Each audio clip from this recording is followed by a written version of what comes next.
देखिए, बहुत अच्छा कॉन्सेप्ट है। उत्तराखंड राज्य बने हुए 22 साल का समय पूरा हो चुका, 23वां वर्ष लग गया। 9 नवंबर 2000 को राज्य की स्थापना हुई थी।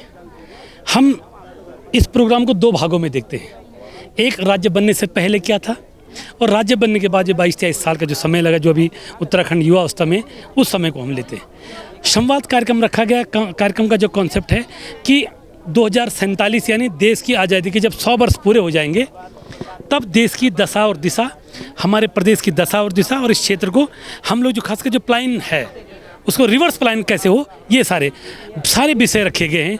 सामाजिक सरोकार का विषय भी रखा गया है, राजनीतिक पृष्ठभूमि का विषय भी रखा गया है, इकोनॉमिकल हम लोग ग्रामीण क्षेत्रों को कैसे सरसब्ज करेंगे वो भी विषय रखा गया है। हमारी जो संस्कृति, रीति रिवाज और जो परंपरा है, इन तीनों का भी एक अलग विषय रखा गया है कि इन तीनों को हम लोग कैसे फिर इनको अपना एक पैराग्राफ बना के आगे हम इसको कैसे ले जाएं, मार्केट में ले जाएं। तो बहुत सारी चीज़ों का एक सब्जेक्ट रखा गया। मुझे सामाजिक और राजनीतिक विषय पर बोलने का अवसर मिला। तो निश्चित तौर पर राज्य बनने के बाद जो राजनीति का जो परिदृश्य आया है, हमने उसको भी फिर 2 भागों में बांटा है। तो आज अवसर बहुत बढ़े हैं, अवसर मिला है, तब चाहे राजनीतिक क्षेत्र में हो, तब चाहे इकोनॉमिकल कंडीशन में लोगों का स्तर बढ़ा है, तब चाहे बेरोजगार जो नौजवान साथी हैं, राज्य बनने के बाद उनको रोजगार के अवसर प्रदान हुए। लेकिन फिर अब क्या हो गया, अब राज्य युवा हो गया है। अब युवा के बाद अब नई एक चुनौती क्या आ गई है, क्योंकि हर ग्रामीण क्षेत्र में अब कोई अपने आप को ये नहीं कह सकता कि मुझे शिक्षा के क्षेत्र में कहीं बहुत ज़्यादा दिक्कत आ गई, मुझे स्वास्थ्य के मामले में कहीं बहुत ज़्यादा हो, क्योंकि अवसर अच्छे मिले हैं इन 20-22 सालों में। अब चुनौती है कि इन अवसरों को लगातार हम जो है कैसे आगे निरंतरता, जिसको हम कह सकते हैं, एक शुद्ध हिंदी का शब्द है कि निरंतर हम इसको आगे कैसे जारी कर सकते हैं। तो कार्यक्रम बहुत अच्छा था। कार्यक्रम में पूरे प्रदेश के, देश के विभिन्न विषयों के ज्ञाता रखे। मैं देख रहा था कि मुंबई, महाराष्ट्र के प्रवासी लोग भी आए हैं।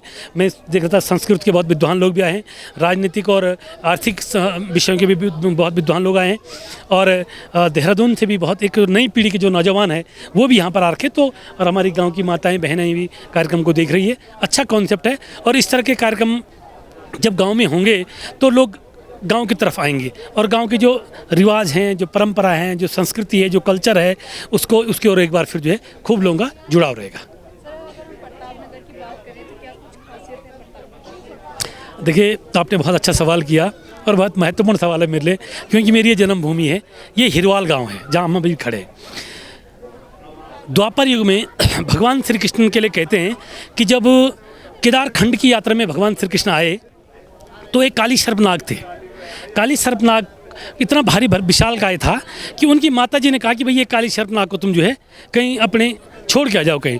तो केदार खंड के 22वें अध्याय में इसका जिक्र कहा गया है कि काली सर्पनाग को जो है भगवान श्री कृष्ण अपने साथ लाके, तो जो हमारी यहाँ पर शेमुखेम जो गांव है, उसके ऊपर जो ऊपर का हमारा जो क्षेत्र है, वहाँ पर जो रात्रिवासा के लिए आए।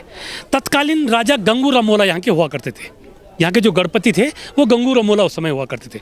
तो गंगू रमोला जो हमने पढ़ा है, ये कहते हैं कि वो एक बहुत अहंकारी भी थे। राजाओं में एक अहंकार तो कहीं ना कहीं दिखता ही था। उनके 2 पुत्र थे, एक विधवा और एक शिधवा। उनकी पत्नी थी मैनावती।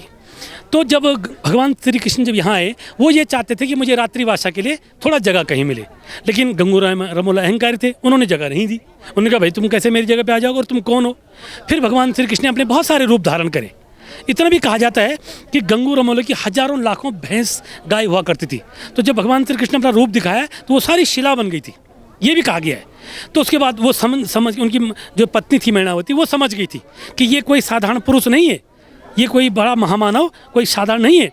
तो उन्होंने उनको समझाया बुझाया, फिर उनकी आपस में बातचीत हुई। बातचीत होने के बाद फिर जो है उनको पता चला कि ये जो है भगवान श्री कृष्ण। उस समय क्या था, एक यहाँ पर एक राक्षसन भी उस समय हुआ करती थी।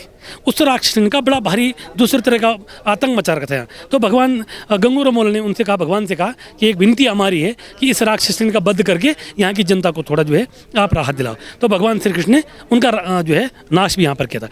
तो भगवान श्री कृष्ण उस समय, तब हमारा जो पूरा जो पश्चिमी उत्तर प्रदेश है, ये पश्चिमी उत्तर प्रदेश में ये पहला मंदिर है जहाँ पर काल सर्प योग का भी निवारण होता है। पहला मंदिर है। उसके बाद हमारे बगल का जो गांव है ये दीन गांव है। इतिहास में दीन गांव का भी बड़ा महत्व है। यहाँ के उस समय के बड़े भड़ हुआ करते थे, लाल सिंह कैंतुरा। तो लाल सिंह कैंतुरा जी भी बड़े अच्छे भड़ थे। तो उनका भी आज वो देव रूप में हमारे साथ जो है। उसके बाद जब राजशाही थी, राजशाही के बाद जब राजशाही के ज़माने जब कीर्तिनगर टिहरी की राजधानी पहले कहाँ थी, कीर्तिनगर थी, जब कीर्ति साथे उस समय यहाँ पूरा जो ये 52 गांव थे, ये एक ही पट्टी थी रमोली। अब तो 2 भागों में हो गई, एक तो उपली रमोली हो गई, एक आपकी रौनद रमोली हो गई। उस समय यहाँ के जो थोकदार हुआ करते थे वो बणु थे, यानी मैं उनका 9वां वंशज हूँ, 9वीं पीढ़ी का मैं उनका वंशज हूँ। बणु हमारे 9वीं पीढ़ी के बुढ़ा कह सकते हैं, मतलब हम उनको भिखू बणु बड़े सिद्ध एक नाम हुए। उसके बाद उनके जो पुत्र थे फिर गौरी मुखमालो भी एक देव रूप में हुए हैं। तो कहने का मतलब है आप इस समय उपली रमोली की बहुत खूबसूरत ये जगह है। और यहाँ बगल का एक गांव है नागपनियाला। लोक संस्कृति के जिनको मैं ध्वजवाहक कह सकता हूँ, किशन सिंह पंवार, जब उनका ज़माना था, नरेंद्र सिंह नेगी ने जब शुरुआत की थी, जब शुरू का दौरा होगा, यानी मैं कह सकता हूँ कि 70 से 80 का जो दशक था उस समय का, तो उस समय किशन सिंह पंवार यहाँ से बहुत बड़े लोग कलाकार हुआ करते। अब वो दिवंगत हो चुके हैं। मैं आपके माध्यम से निश्चित तौर पर उन्हें बहुत याद भी करना चाहूँगा कि उन्होंने लोक संस्कृति के क्षेत्र में, कला के क्षेत्र में, और जो सामाजिक जो एक समरसता थी और जो हमारी जो परंपरा थी, सामाजिक जो परंपरा थी, और वो मैं कह सकता हूँ कि समाज के लिए हमारे एक संस्कृति ध्वजवाहक हो रहे हैं। आपके माध्यम से, आपके चैनल के माध्यम से मैं उन्हें श्रद्धांजलि भी अर्पित करना चाहता हूँ। प्रतापनगर विकास खंड की अब मैं बात करना चाहता हूँ। 5 पट्टी का ये केंद्र है, 5 पट्टी का क्षेत्र है। एक हो गया आपका उपली रमोली, एक है आपका रौनद रमोली, एक है आपका पट्टी ओण, एक है फिर भदुरा, एक है रेका। आपने ओणेश्वर देवता का नाम सुना होगा, 9 भाई है ये, इनका भी बड़ा सिद्ध धाम है ओणेश्वर धाम, आपने सुना होगा। यहीं बगल में हमारी ओण पट्टी पड़ती है। इसका केंद्र बिंदु लमगांव है और प्रतापनगर हमारा मुख्यालय, तब चाहे ब्लॉक मुख्यालय हो या तहसील मुख्यालय हो। जिस समय राजशाही थी, जब कीर्तिनगर से राजधानी टिहरी आई, जब टिहरी आई थी, जब गोरखों ने आक्रमण किया था, आक्रमण के बाद उनके राजशाही खत्म हो गई थी, उनके राजा परिवार के मुखिया तो खत्म हो गई थी, उनका एक ही बच्चा उस समय बचा था। तो जब टिहरी आए, तो टिहरी के बाद जब राजशाही बसी, यानी लगभग 135 साल लगभग उसको हो गए। उसके बाद उनके बेटे का नाम था प्रताप शाह एक, तो प्रताप शाह के नाम से प्रतापनगर बसाया गया, और दूसरा बेटा था नरेंद्र शाह, उसके नाम से बसाया गया नरेंद्र नगर।